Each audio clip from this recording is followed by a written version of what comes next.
అదానీ ప్రదేశ్గా మారుతుంది. ఆంధ్రప్రదేశ్ అదానీ ప్రదేశ్గా మారుతుంది. ఇప్పుడు మనం చూసాం ఈ సోలార్ స్కామ్ ఒకటి జరిగింది. ప్రజల మీద ఎంత భారం పడిందండి? 72,000 కోట్ల రూపాయల భారం పడుతుంది. ఈ 72,000 కోట్ల రూపాయల భారం పడే ఈ కాంట్రాక్ట్ని రద్దు చేయాలంటే 3,000 కోట్లు అదానికి కట్టాలట.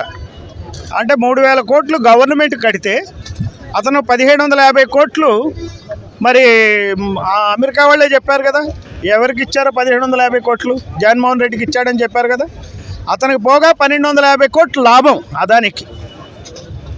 అక్కడ దొంగతనం చేసుకుని పోతూ ఉంటే కేసు రిజిస్టర్ చేసి అరెస్ట్ చేయకుండా తప్పుడు ఏదైతే